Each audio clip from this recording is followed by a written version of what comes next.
You're listening to the Wordslinger Podcast, episode 124, 5-Star Thrillers with Phil Williams. This episode of the Wordslinger Podcast is brought to you by Draft to Digital.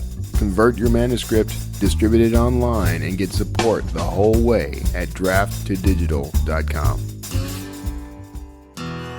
It's the Wordslinger Podcast, where story matters. Build your brand, write your book, redefine who you are. It's all about the story here. What's yours? Now, here's the guy who invented pants optional, Kevin Tomlinson, the Wordslinger. Wordslinger. Hey everybody, this is Kevin Tomlinson, the Wordslinger. Thanks for tuning in again. I hope, we're going to start off by saying I hope you get something really good out of this episode. I'm actually really excited about this one. I am in a promotion with, I've done this one before. Phil Williams, our guest today, reached out to me several months ago, having combed through every author in the Instafreebie catalog who wrote in his genre. Thriller, okay, just to set that up, and he went and correlated that with the folks who are hitting average of 5-star reviews with a certain number of reviews per book, and he decided, this would be a good way to vet a group of authors for a promotion. So rather than the typical sort of, hey, everybody, let's all send each other, send each of our lists a bunch of books we haven't read with no idea of whether or not they're going to be any good. Here's a way to at least make sure there's some quality to the books. So I thought that was brilliant, and I did it. I got about 1,200 registrations off of that one free promotion. And then Phil came back and he's doing it again. So that's what we're working on this right now. It launched, the promotion started on 8/5, August 5th of 2017, if you depending on when you're listening. And it's running through August 26th. So I wanted to pop in here and get this interview going. So we're going to talk to Phil about that in a minute. In the meantime, I wanted to talk about something real quick right at the head of the show. So yesterday, I started a conversation on Facebook. I know. Anytime you start a conversation that begins with the words, I started a conversation on Facebook, it's probably going to be good. And this is no different. I posted something that was in essence related to my proclamation of faith. Okay. Those who listen to the show know that I'm a Christian. I'm very open about it. I love, talking about it. If you ever want to reach out to me, I'm cool with that. But here's the deal. What I posted was a little bit on the snarky side because, someone had posted something on Twitter. I had replied, saying that, I don't want to get into the weeds on this. I don't want to go into too much detail about what it's about because the problem with the post was it quickly devolved into something that I referred to as going septic. It was getting toxic, in other words. And so the reason I'm bringing this up, I deleted the post, even though there was some great debate going on. I mean, there was some legitimate, solid, very logical, no like over the top passion, but there was some frustration. There were some things being said that it was getting out of hand. And I am not one to censor anybody for any reason. If you've hung around me at any length of time, for any length of time, you know that I'm not into censorship. I'm into say what you believe and stand by it. But the reason I deleted it was because I could see that it was going nowhere good fast. It was not. It did not adhere to my, we'll say, my philosophy and beliefs. Like it didn't. It became a stumbling block to other folks. It became something that was making my stance look pretty terrible. Maybe not. Maybe it wasn't making my stance look terrible. It was more that it was antagonizing in a way. And even though that was never the intention, I was really just kind of making a joke and bringing my faith into things and sort of it's basically just talking about my belief in God and why I believe that. Basically, I look at the complexity of the universe and the human brain, and I look at these things and I feel that there's a creator involved. This devolved into a sort of discussion of science and evidence versus belief and faith, and things went sideways. So the point really was, once I deleted it, so here's the deal. I was feeling awful while the whole conversation was going on. Every time I'd reply, I felt like I was being, even though I was trying to be polite, and I didn't, start name calling or cursing or anything, ridiculous like that. I could tell that when I was writing replies, I was writing them out of a sense of, chump, I'm going to show you up with my word magic. And it felt like that. Okay. It felt like ego. And, I was getting this sensation, and the little voice, telling me, you're not doing this for the right reasons. You're not actually spreading a message of, hope and love here. You're just contributing to tearing other people down. That's the way it started to feel to me. And I was being antagonistic, I felt. So I deleted it, not necessarily because of anything anyone else on the thread was saying, but more because of the way I felt when I was responding. And the lesson I would hope people take from a story like this, the one I'm going to take from this, is that there is that little voice. Now, I'm sorry, if you don't believe, I understand, but I think of this voice as being the sort of subtle and gentle voice of the Holy Spirit, guiding me, telling me what I should and should not do. But you can think of it as your conscience. You can think of it as, just your sense of right and wrong. However you want to refer to it, I'm okay with that. As someone pointed out on a subsequent thread in which I was saying why I deleted the post, it really, in a lot of ways, doesn't matter how we get to this place. We just should all aim for being good people, being loving people, having virtue, having honor, having, a sense of morals and ethics. And how we all get here isn't as important as getting here. So it was actually much more eloquently put on the thread. So I apologize for potentially butchering that. But I do want to say that what I hope I take from this, what I plan to take from this, and you're welcome to take it as well, but listening to how you're feeling when you're actually having one of these discussions, if you're feeling all tight and ragey, or you're feeling all smug, if you're just not feeling good, that's probably a clear sign that you should change your approach.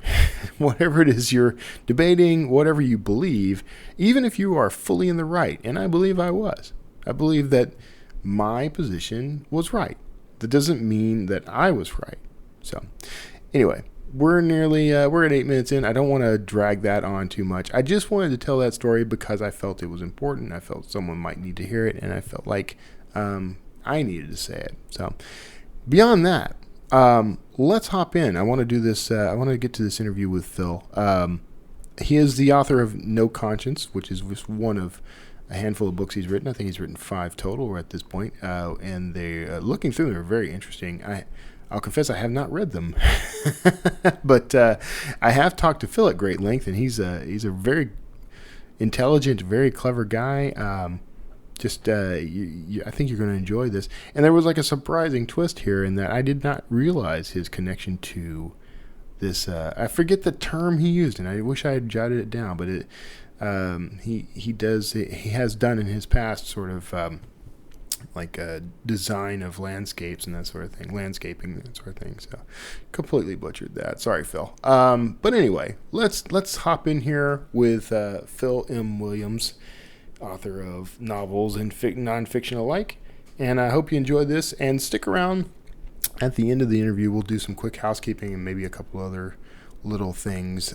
Some talk. I got a couple of announcements about the direction of the show. And some slight changes I'm making that I think you're going to dig. So stick around for that, and I'll see you after the interview. Hey everybody, thanks for tuning in. And today, okay, so I just like most authors, I am always looking for an opportunity to promote my books. And this gentleman kind of reached out to me out of the blue one day with a really cool idea. We're going to talk about that idea and more, but I'm talking to Phil Williams. He's the author of No Conscience and among other books. And, we're together. We are, with several other authors, we're attempting something called 5-star thrillers, which we're going to talk about. So Phil, thanks for being on the show, man. Hey, thanks for inviting me, Kevin. I appreciate it. Of course, yeah. Okay, first off, let's get to the 5-star thriller thing, because I think that's the main attraction right away.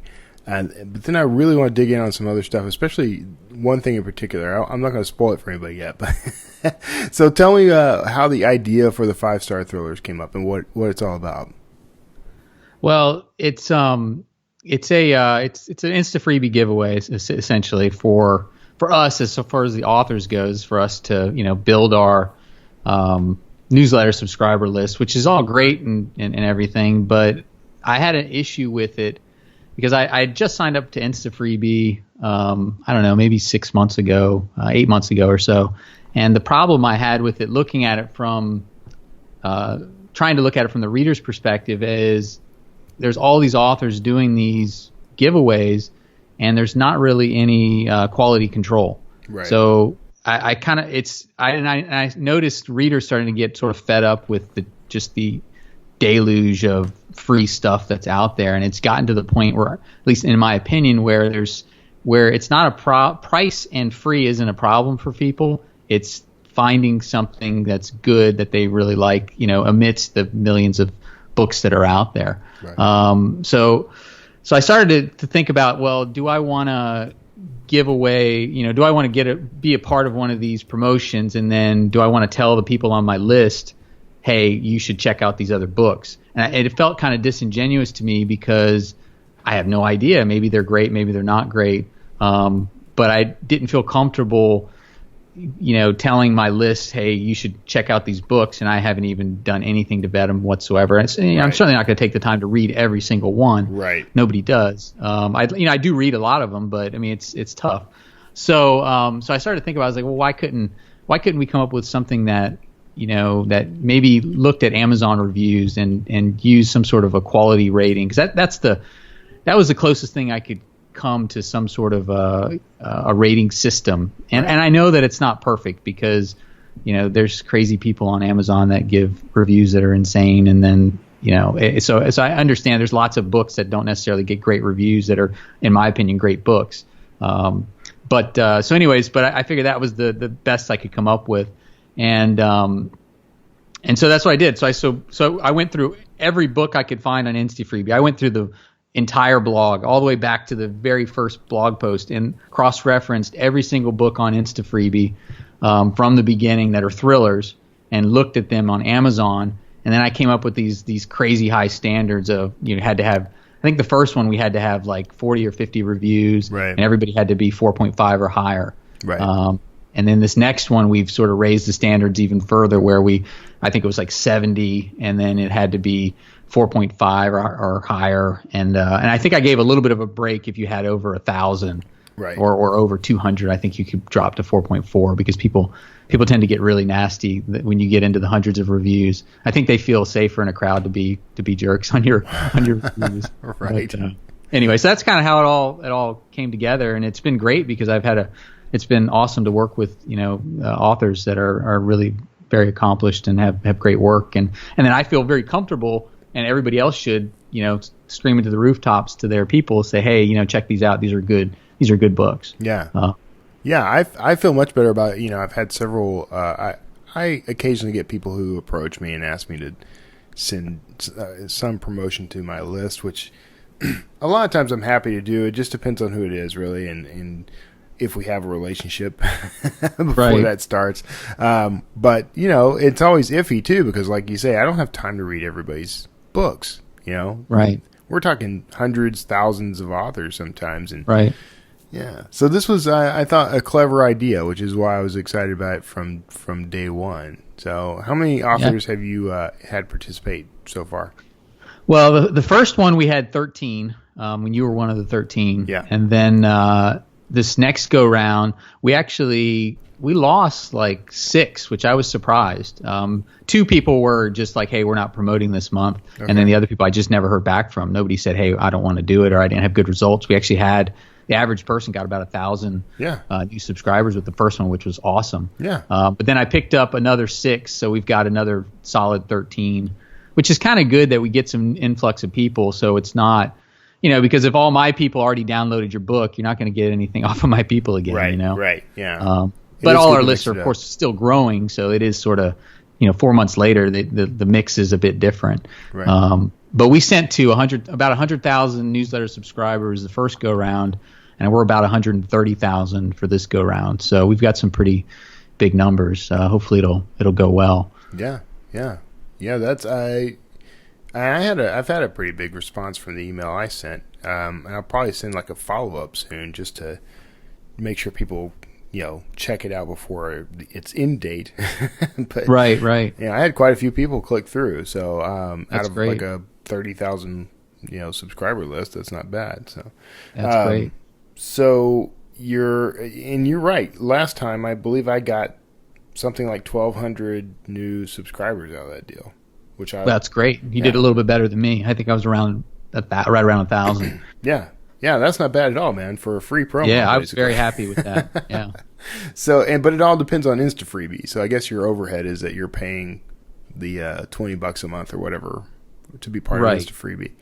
But I like this system though. I don't know. You can give me your opinion on Instafreebie, but I was always I had one of their founders, I believe, on the show a while back. But I was always kind of impressed with it for what it was, and I think they're working to improve it. They just announced that they have a new Android app, which now that's, to me, they're solving another problem with that, which is the delivering the actual book, which is always an issue. But right, he actually did get an email from somebody, and it was actually about your book. It was like, I wanted to download the Coelho medallion, and I can't do it, and blah blah blah. I sent him a sheet that hopefully they figured it out, but they're definitely solving that stuff. I actually talked with Instafreebie a couple weeks ago, and I'm trying to encourage them to develop a badge system. So if they come out with it, hopefully that was you. That was me. I'm taking credit for that. But I told them, I said, you guys should have a badge system to where, if all the books meet a certain review requirement on Amazon, that you give them a gold, a silver, or a bronze quality badge. That way people can see that right away. I just think it's a kind of a win-win. It gets a higher quality for the authors, and I think it attracts higher quality books, versus, and it also is going to attract higher quality readers. Readers are going to be more likely to, if they download your book, to also spend money. Right. Yeah. No, I think that's a brilliant idea. Actually, it immediately helps you sort of differentiate books. Right, and I understand when you're just starting out and you don't have many reviews. It's hard. Right. And it doesn't mean that those people can't necessarily have, promote. It just takes a little longer to get the ball rolling. Right. It's just, and I think that's getting more difficult because everybody's sort of figuring things out, and we're all kind of doing the same things. And what worked, 6 months ago doesn't work now. And as everybody jumps on these different bandwagons. Right. Yeah. So what's interesting? Okay. So the promotion process for this has largely been everyone who's involved sends emails and sends social media posts. Right. You're kind of tracking all that, right? Yeah. So I ask everybody to send me a copy of their newsletter. Some of you guys, I'm actually on your newsletter list. Okay. I downloaded your book. I think I got yours, by the way. Okay, good. Because I completely forgot to send you a copy of that. Yeah. So if you saw the email. Yeah, I did actually get yours. So I just ask, everybody. Of course, people forget, and then I just remind everybody, hey, I didn't get your whatever. And, I just want to make sure that everybody does promote. I mean, I trust everybody, but it's like the trust but verify thing. And right. If you get one person that's sort of along for the ride and doesn't do their part, it's not fair to everybody else that's working hard to promote. Right. And you don't want to let that one person in, and then they sort of, and that continues to degrade the quality of the promotion. Yeah. So, and I like that you sort of limit the time frame too. I mean, because a lot of these promotions, they'll go on forever, especially within the Instafreebie side. Right. I think that you get more when it's limited. There's that urgency, right? Right, exactly. Yeah. So, okay, now that's all cool, and I'm going to put a link to that in the show notes because I want people to go and check it out. But if you're listening, the web address for this is going to be Phil with one L, philwbooks.com/5-star-thrillers. And that's kind of a lot to remember if you're out walking or driving or whatever. So just check the show notes and you'll be able to check it out. So hey, one thing I wanted to mention real quick, Kevin, sure. is if any authors are out there that they have really high rated books with lots of reviews, and they're interested, they can send me an email. I mean, because we're always looking for new blood. So yeah, that's cool. I'm always looking. Specifically we have aiming at high standards. So I don't want anybody getting mad that they You're going to become the next like book bub kind of thing where you have to reject people and everyone's mad at you. Yeah. So I mean, just out front, I mean, if you have less than 50 reviews, don't bother. And if you have less than 4.5 on your rating, that's not saying you're not doing well. It's just no, that's not saying you're not doing well. We had to draw a line somewhere. We have to draw the line somewhere. Right. Yeah. And you're primarily aimed at thrillers, so this is only for thrillers. So just keep that in mind, everyone listening. If you write thrillers, this is the way to go.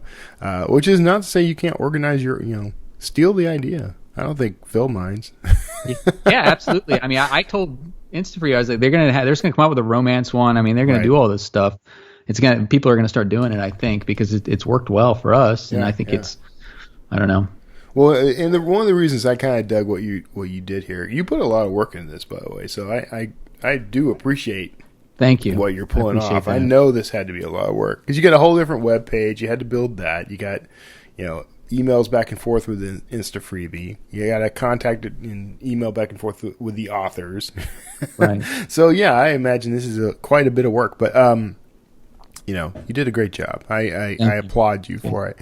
By the way, I actually have a list of authors that, I even look, like every Tuesday I go through the whole author list and pull people off that are maybe either on the bubble, like getting close to being, meeting our standards, or people that are in there.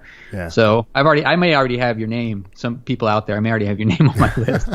I think I got to up my game on reviews. I'm not asking for them enough because I'm down at I'm the very last person on this page. I'm down toward the bottom too. I'm like a couple up from you. I need to get. Then of course there's Nick, my writing partner and buddy, Nick Thacker, who just blew it up with 1,244 reviews.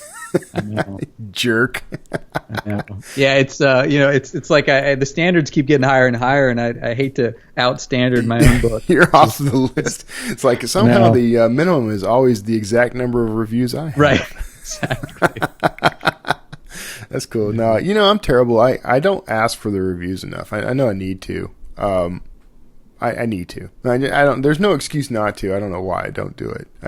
You put it at the end of your book. I do, and a lot of people will do that just because. But yeah, I don't think I push it enough. Yeah, that's all you do. Oh, okay. I put it at the end of my book. I do occasionally at the end of my newsletter. I might mention something. Yeah. Hey, it'd be great if. You'd be surprised. Yeah, it does make a difference. I mean, I've got other books where I've got a lot more reviews, and it's because for that time I was saying to people pretty regularly, hey, don't forget to review the book. I'd really appreciate that. And they'd go do it. So if you don't remind people, it's just like this show, when I started telling people I would like to get reviews on iTunes, lo and behold, I started getting reviews. I never got any before. So, it's that old law. If you ask for it, you might get it. Ask for what you want. Yeah. The worst you'll get is no. Yeah. So I'm hearing myself there, so I don't know if you're leaning in or whatever. Just wanted to let you know. Oh, am I being too close? Yeah, because I love the sound of my own voice, and I will just sit here and talk just to hear me talking, which is half a joke. Now, so aside from the 5-star thrillers, which is an amazing program you pulled together, and I do applaud you for all the work. You are an author yourself. You've got, how many books did we determine just before you got on there? I have 8 right now. I've got a 9th coming out in about a month. Are they all thrillers? No. There's 4 thrillers, 2 nonfiction books, a kid's book, and then one is sort of, I would say, it's in the romance genre, but it's not a traditional romance. Is that which one? Is that No Conscience, or is that? That would be Stone Lake. Stone No Lake, Conscience okay. is a psychological thriller. Oh, okay. I mean, it's just because it's got a guy holding a tray of cookies. That's all. That's the only reason I would have. Well, it's a woman, Okay. That's a woman. Okay. Yeah. I thought that was a guy. I'm so. Yeah, maybe it is a dude. I don't know. I'm so gonna get emails That's now. funny. I assumed it was a woman. Maybe that's just I just outed myself as a sexist. Maybe. No, I think you're right. The buttons are in the right place for it to be a woman. The shirt buttons. Yeah. Isn't that the old rule that? Whatever, man. So, okay. Yeah, so, it's not a psychological thriller like a serial killer or something like that. It's more of a sociopathic person that's running roughshod over this family, and people trying to figure out what's happening, and they're pulling the strings basically. Sort of like The Crush. That Alicia Silverstone movie from like the 90s. Oh, right. Yeah, I remember that. So, okay, you've genre hopped a little then. Yeah. How's that working? I don't know. I mean, I just write what I want. Yeah. And if I feel passionate about something, I don't really worry about what genre, where I'm going to put it. I worry about the story. If I get the story right, I'll worry about where it goes later. Right. So if I feel like I have something I really want to say or something I want to write about, like for example, everybody has a series, but I just don't ever feel like I want to stick with the story that long. It's like after I've gotten the story out, I'm like, okay, I want to move on to something else. Right. So the bad thing is it's harder to build an audience. The good thing is I think it does improve your craft because I can write romance, in a subgenre of a thriller, and it can seem real as opposed to a thriller writer trying to write romance that does not write romance. Right. Yeah. I mean, I hopped genres a couple of times. I mean, I think I benefited from it overall, but it is tough to build the audience. Right. I mean, it's you hope that your readers like you as the writer as opposed to just following the genre, which I think they do. I think that once you get those 1,000 raving fans, I think they totally do. I think you could write your phone number on a napkin and they'd want to read it. But the downside is it's building those 1,000 readers. That's tough, without sticking to one thing. So how are some ways you're sort of marketing the work? Since you are cross genre, you've got a list clearly, so you've got that step knocked out. Right. Yeah. The doing the newsletter I think is probably it's up there. That's definitely one of the most important things. And I use Against the Grain was my first novel, which is a political thriller. Okay. And I use that one as the lead magnet. So that's on Instafreebie. And then I also have that on my website. And I don't have it for 99 cents. It's like a $4.99 book. Mm-hmm. So somebody who signs up for my list is getting the $5 book. Right. And then I do some 99 cent stuff through KU. So I'm in KU for everything except for the lead magnet. Okay. And I think that I definitely get more readers by being in KU.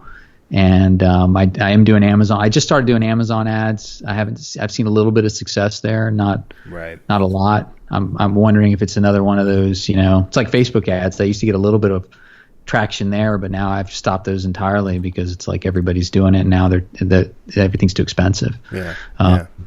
So, but it's also BookBub. I had one BookBub a few months ago, which was fantastic. I got really good results with that. And so some of the newsletters, the like BookBub, but not BookBub, those, if you get the right ones, they can work okay. Right. And that's been pretty much it for me for the most part. Doing pretty well with that then? Yeah. It's slowly but surely. A year ago, I had like 50 subscribers on my email list. Now I'm, well over 5,000. Yeah. Pushing 6,000, which, it's still small, but they're pretty engaged. And I do call my list, so it's not like I've got a lot of people that aren't performing. But, a year ago, I think my biggest book had like maybe 20 reviews, and now I've got one that has, 250 something. Right. So it's hard to get that ball rolling. It's like you feel like you're working and nothing's happening. And then eventually, you get these little trickle, and it's like a snowball going down the hill, I think. Right. It's like that first $0 to $500 in sales is like pulling teeth, and then 500 to 1,000 is way easier. But anyway, so that's sort of where I am at this point. But I'm obviously always promoting, always writing, keep trying to. Are you full-time right now? I am full-time writing, yeah. Okay. Yeah. So my writing schedule is 3 books a year. Okay. So this year is going to be a little tough because the one I just finished was 2 books long. So it's Man. Anyway. I have to tell you, brother, that's pretty phenomenal. 3 books a year, and you're able to do this full time. That I always tell people that don't think you can just sit back and write like 2 or 3 books a year and do this. But you've completely made a liar out of me. So. Well, I say that that's what I'm doing, Kevin, but I'm not making enough money to. The only reason I can do this without having a second job is because I had another job where I sold a business and I have some money saved up. Yeah. So, but I'm not making the kind of money that my goal is to make a living as a writer. And I think I read somewhere that 98% of writers do not make a living from their writing. I could be wrong, but I think it's somewhere in that range. So it's next to impossible. Yeah. But that's my goal. I'd like to get to the point. I'm not trying to be a millionaire, but it'd be nice to make, But I know, I've heard that statistic, and that comes mostly from like the traditional world, I think, because there are authors who are, because frankly I know far more independent authors who are making a full-time living doing this than I know traditional authors who are, and I know quite a few in both categories. Okay, so it's not like I don't have enough examples, but anytime I encounter traditional authors, they typically, they're not making enough to make a living. So Right. Well, unfortunately, I'm in that boat. I'm not there yet. Yeah. I think, but I'm happy that I've made a lot of progress. I think I probably am a couple years away. I think, unless something miraculous happens. But I am making progress, which is good. That's cool, man. That's the way it's supposed to roll, right? Yeah, as long as you're moving forward, Right. The other statistic I saw, and I think this was in like a survey, I guess, of writers that make $100,000 a year or more. The average has like 30 books. So I told my wife, I was like, well, I got 7 years. If I write 3 a year, I got 9. That's going to be 7 years from now. And then, so mark the calendar. Do you write every day? I do. Okay. I do write every day. Okay. The other thing I told my wife the other day, I said, if somebody told me that I would have to write 30 books to make a decent living, when I started, I don't know how I would have felt about that. But now that 9 books in, I'm like, well, it's only 7 years. Who cares? Right. Yeah. So it is interesting, but that, because I talk to people about this whole idea all the time. Like the stress around the idea of even just writing one book usually comes from this notion that you have to just sort of churn it all out at once, right? Yeah. But it's a daily, you write it in intervals. You don't. Yeah, it's a daily grind. Yeah. I mean, 30 books really isn't that big. Work says, I don't feel like hammering nails today, Right. Yeah, exactly. So where do you take some of your sort of motivation and inspiration in this? Like what made you decide, by the way, to become an author? Well, I didn't really fall into it, but it wasn't deliberate. Like I was a permaculture consultant prior to this, and then prior to that, I was an energy auditor and weatherization contractor, and then prior to that, I was a landscape contractor. Okay. When I was a landscape contractor, that's where I actually made money. But I hated the industry because really, what are we really doing? We're going around spraying grass, and I mean, it's a really superficial industry, and I just wanted out. So I ended up selling that business, and that's the only reason I have money to do this right now. I had two failed businesses, my contracting business and then my permaculture business. Both of those failed. I wrote my first nonfiction book was sort of a expose on the landscape industry, a critique of it, and the book actually did decent, and I was really surprised. People seemed to like it, and that was the first thing I had ever written. And so then I was like, and then I had in my mind, I had a novel an idea, and so I wrote the novel, and I really enjoyed it, and that was against the grain. And then I just sort of kept writing, and then I was doing the permaculture business less and less, and writing more and more. And now I've sort of, the market's told me that this is what I should be doing. So, and I enjoy it. I enjoy it more than what I was doing before. So I think I was tired of being a contractor. Right. Yeah. I understand that, though I didn't do landscaping. Contracting and freelance work was what I did most of my career. Okay. So, yeah, it has some severe downsides. Yeah, I just, it's nice not to have employees. I can get up and, my boss is a real jerk, but I get up and I work hard every day. Right, yeah. I tell people that all the time. It's like my boss won't let me have a vacation. Like I'm constantly, I make myself get up early in the morning. I'm writing all day, or I do, now I do stuff for Draft Digital. So it's actually, I get more of a break now than I did before. Right. So that's kind of nice.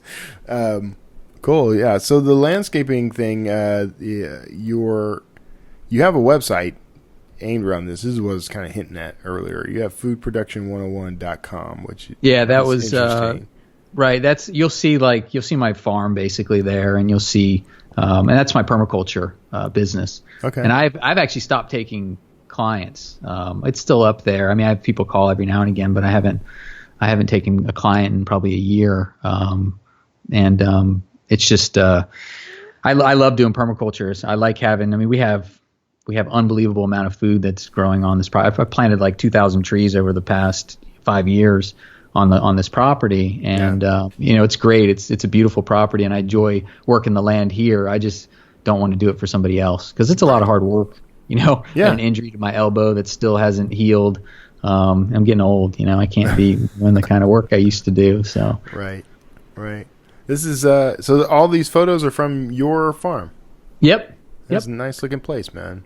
Thank you. Appreciate it. Kind of place my wife and I have always talked about having, but I'm far too lazy to do the kind of work that went into this place. So I'd have to hire you, and you're not taking clients, so I'm screwed. Right. It's a ton. It is nice that it's once it's established. It's if you have a good permaculture system, it's not it's not near as time consumptive as it would be when you're first planting everything and doing all the hard work. Right.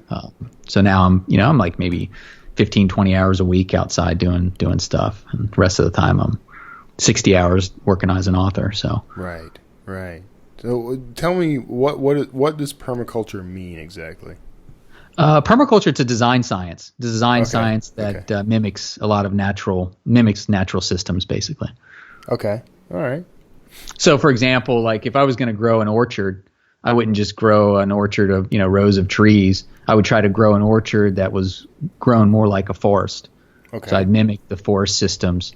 So instead of having just, I might put nitrogen fixing trees in between your productive trees, and then, you can cut those trees as they grow to provide the fertility to the productive trees nearby.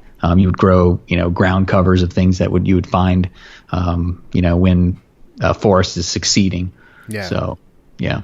Okay, so they always tell you to write what you know. So are you folding this expertise into any of your books, particularly into like your thrillers and stuff? Well, yeah. I mean, Against the Grain, the protagonist is this kid who grows up on a farm, and it's kind of like an organic. It's a very primitive farm, and it's not. I don't come out and mention permaculture at all. It never even says the word in the book, but somebody who understood, how it works, they would see some of the permaculture features in the book. But so yeah, you'll see some of that stuff. Stone Lake the main character is a construction contractor. Okay. So that's I mean, I'm pulling from stuff that I know about. Right. Yeah. So I mean, I'm definitely pulling. That's the nice thing about having a bunch of different jobs and seeing a lot of different things. Even if you're not good at it, it helps with writing because I get a lot of different perspectives from different walks of life and different things. So I mean, I think if you're experiencing these things firsthand, I think it makes the writing a lot more powerful. And I definitely pull a lot of stuff from my life. Which, I'm careful. I got to be careful because, so I always worry about getting sued or something, but I'm really careful to jumble things up and whatnot. But I am writing from the heart a lot. So some of these stories. The chances of getting sued, honestly. I mean, you'd have to specifically name somebody, right? You know what I'm saying? Say, Yeah, I don't use names, and I don't even make the people look the same, and the scenarios are jumbled up. But I mean, I write about things that I've either seen firsthand or have some pretty good knowledge. Now I'm obviously writing some stuff that I don't know, but I think some of the more powerful stuff comes from experience. Right. Yeah, I agree. All right. Well, we're kind of coming up on time. I need to make a note real quick. Hold on. You just said something that I wanted to note down. You said, I think that some of the most powerful stuff comes from experience, right? Yeah. Yeah, I always do like a quote. And this one's right at the end, so I didn't mean to pause. Or maybe it's just because I'm not a good enough writer to just make stuff up. I don't know. No, that's obviously I'm making a lot of stuff up, but true. What is it? Reality is stranger than fiction. Right. Exactly. So, at any rate, go ahead. No. I was just saying, the book I'm working on now. It's called. I have a working title of "What Happened at the Lake." I'm pulling. I spent a week at a lake in Tennessee with some family members this past summer. So I'm pulling from, not exactly what happened at the lake when I went there. I mean, nobody died when I went there, but thankfully. But I'm pulling from, the sights and the sounds and everything that was there. But yeah, I mean, I write a series that is largely based in Manhattan. And I haven't been to Manhattan very, very often. I have a limited experience of the city, but the things that I experience there really inform, sort of the vibe. I know enough about the city thanks to my experience and TV and movies, that I can fake it pretty well, I think, and I don't get into specifics necessarily, so that helps. But it's definitely better to add some of that real world color to your fiction, Yeah, I agree. I agree completely. All right, so where can people find more about you and your work online? You can go to philwbooks.com. That would probably be the best place. You can, if you're interested in picking up a free copy of Against the Grain, you can find that there. And it's just, you'll get. I only send out a newsletter maybe once a month, so you're not going to get a bunch of stuff from me constantly. So if you like the book, it's probably worth staying on there because when I have the other books on sale, you'll know about it. If you don't like my book, you probably should unsubscribe. There's probably no sense in you bothering. Right. All right. Good deal. Okay. And of course, you can try that. Which book do you have in the 5-star thrillers?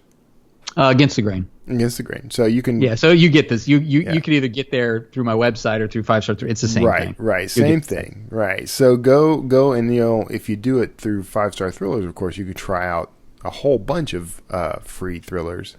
You will be getting on people's mailing list. Just know that. But I think it's a great swap anyway. So, all right, man. Well, hey, I appreciate you being on. And stick around. I'm going to close things out. But for everybody else, you hang out. You're probably hearing the cool little bridge music right now. And we'll do some housekeeping and end up this episode. So I'll see you all next time. All right. I hope you enjoyed that interview with Phil Williams. If you are interested in 5-star thrillers, definitely go check out the website, the show notes for this episode. However you're listening to it, the web address should show up in your show notes, theoretically. But it is, I'll read it out just to make sure you have it. Again, I'll read it out, but it is in the show notes. But here it is. Go to Phil, PHIL 1L, right? philwbooks.com/5-star-thrillers. That'll take you right there. I probably should have done a nice, pretty, like, bit.ly link or something, but if you decide that you want to check it out and you're having trouble remembering or whatever, of course check the show notes or just reach out to me in the usual means. Speaking of which, you can do that if you go on wordslingerpodcast.com. By the way, announcements coming up, so I know some people tune out at this part. But stick around. But go to wordslingerpodcast.com. You can click on the contact button. Email me if you'd like, and there's a little form there you can use. You can call me at 281-809-WORD. That's 281-809-9673. Leave me a voicemail. You can also click on the Send Voicemail tab on that site. It's a little orange tab that floats on the right-hand side of wordslingerpodcast.com. And leave me a voicemail from there. And in general, these voicemails are limiting people to about a minute each, and that's actually pretty okay with me. Some of you are a lot like me, and you are talkers, which is fine too. But we should arrange other means of talking to me at some point. We'll get to that. Now, you can also support the show, which I do appreciate. Support the show via Patreon if you like. I'm going to get that in a second, actually. Let me back up. Support the show by going on iTunes or anywhere you listen to the show, but iTunes in particular, and rate and rank the show. Give me like 4 or 5 stars if you don't mind, and leave a little note that tells me and other people who come across it what value you're finding in the show, and I appreciate that. That's to help the show reach more people, reach a broader audience, and hopefully help that audience by providing some information that's useful to their lives. So you're helping people. That's cool. You can also support the show, of course, by just give me a mention, give me a shout out. If you're on Twitter, tag me at Kevin Tomlinson. You can look up Kevin Tomlinson on Facebook as well, and the Wordslinger Podcast. There is a page which is a bit neglected. I do share things on there pretty much on a daily basis, or at least a weekly basis, but I don't do much chatter yet. However, let's change that. Part of what I'm about to bring up, actually. So here's the deal. Patreon. You can support the show on Patreon with as little or as much as you want, and I do appreciate that. Now, in the past, I've talked about this quite a bit, and I'm just lazy, honestly, and haven't gotten around to upping the ante here. But I've started pulling together a list of sort of rewards for different levels of patronage. One in particular, I'm kind of excited about. I think you will be too. If you're a regular listener to the show, I'm going to have a tier on there I'm starting to record these over already. I've recorded 2, and I've got some other material I'm going to kind of fold in with this. But I'm doing something I'm calling the after show, and you'll be able to get access to these very short. I mean, they're going to be like 5 to 10 minutes at the most, but these very short sort of additional interviews or conversations that are basically just what goes on after I stop recording, the main show whenever I do an interview. And they're very informal. I don't plan to do a ton of polish to these things, honestly, but then I don't do a ton of polish to this show either. So, but I want you to have access to it. It's sort of raw information, I ask a follow-up question, or I continue something from the conversation, or whatever. You get a little bit more insight into these interviews. Now, over the years, I've kind of done this by accident, recorded a conversation after the fact or whatever. I'm going back and asking for permission from some of these folks to make sure that it's okay to share that if I can. But from this week forward, I'm actually making that a part of the show. So, or a part of the interview. So, guests will get a chance to be a part of the after show. So I think you'll dig that. Now, I'm also going to see about maybe going back, approaching some of the folks that I've talked to in the past that I didn't get after show material for, and seeing if I can do a little follow-up. I've also got a couple of old interviews that didn't quite pan out. Maybe there were technical issues or other problems. And since I already have the permission to run those, I was just going to edit those out into short form and put them up there. So there's all kinds of little things happening, right? So that's going to be available to you as a tier on Patreon. Haven't decided yet how that structure is working, but I'm working on it. I've also got a couple of other ideas. And if you want to float some ideas my way, I'm happy to take them. Working on some other stuff related to the show. Got a cool idea for a t-shirt line.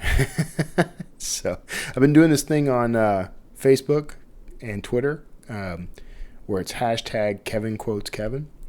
These are basically little one-liners and quips that I come up with every now and then. People think they're funny, so I go ahead and tag them, and I put them in a endless loop on Twitter, and now I'm going to start putting them on a t-shirt. So if I've ever said something you thought was hilarious or very poignant, and you can boil it down into maybe 3 or 4 words, let me know. I'm happy to I would love to hear from you, actually. It would help me a great deal. So any catchphrases or turns of phrase that I've uttered that you thought were hilarious or inspirational or whatever, anything that might work for a t-shirt, toss it my way. So that's a couple of things.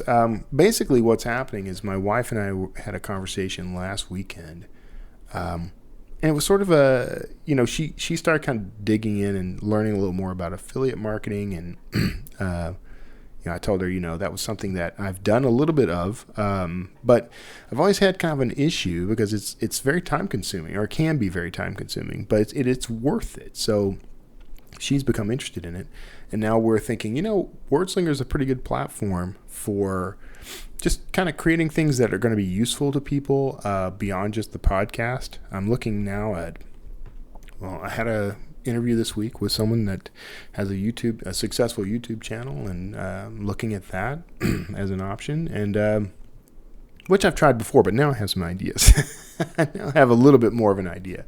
So, these are little additions. Your support of the show is very useful and very helpful for improving the quality of the show. So, if you will go on Patreon and go ahead and pitch in, it will be greatly appreciated, and it will be put to good use. But I understand if you want to wait until you get some nice perks. I do understand. So I would too, probably. Anyway, so I hope, honestly, I hope you are getting something out of the WordSlinger podcast. I do this. I've been doing this since I believe 2013. I think I've said this on air before, and I've completely forgotten when the first episode aired, but I believe it was the tag end of 2013. And I've done it largely for free for all that time. Now, I say that, but I've gotten so much out of the show. I owe my current career, the current position I hold at Drafted Digital, everything that I've accomplished that I find, valuable and worthy in my career over the past 3 or 4 years has somehow been tied directly to this show, and that's in many ways that's better than money. But we want to continue to grow this and continue to make it something that's going to be helpful to the listeners. So I'm in the business of trying to change some lives. My business is telling good stories. That's really what is at the heart of my career and my life. Telling good stories that inspire, inform, and entertain. And I do that through my fiction. I do that through blog posts and nonfiction. I do that through this show. So this is all tied together for me. It's all part of one big bundle. And I do it honestly for you, for everyone listening. I do it for the readers. I do it for the listeners. I do it for the people who are, on the same frequency as me, I guess. The people who are looking for answers or looking for something, and I end up being a good fit. And I'm proud of that, and I'm honored by it. So thank you so much for tuning in for it. As far as announcements go, I think that's pretty much it. Just look for some changes. I'm probably going to be migrating the Wordslinger podcast website to its own individual, standalone site at some point in the near future. I got to work out a few details on that because I've got this back catalog of hundreds of episodes to deal with. So I don't want to break a bunch of links floating around out there. That would be a nightmare. That's going to be a nightmare. If you have a suggestion on how I might handle that, I would live with that. Send it my way. Anyway, that's going to be it. We're going to wrap up. Thanks again for taking care of business alongside me this episode. Hope you enjoyed the interview with Phil Williams. Please do reach out. You can, of course, the final way to support me that I appreciate most is buying my books. You can start with a freebie right off the bat. If you do this 5-star thrillers thing, that's a great place to start. You can find me. I'm at the very bottom of that list. I need to work on getting reviews. If you've read my books, here's another way you can help me. Review my books. I never ask.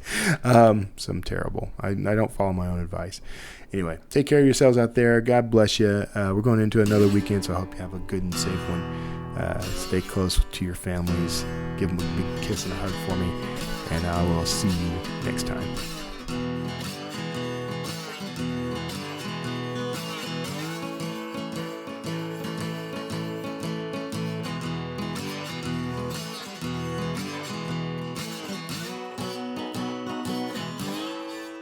Wordslinger.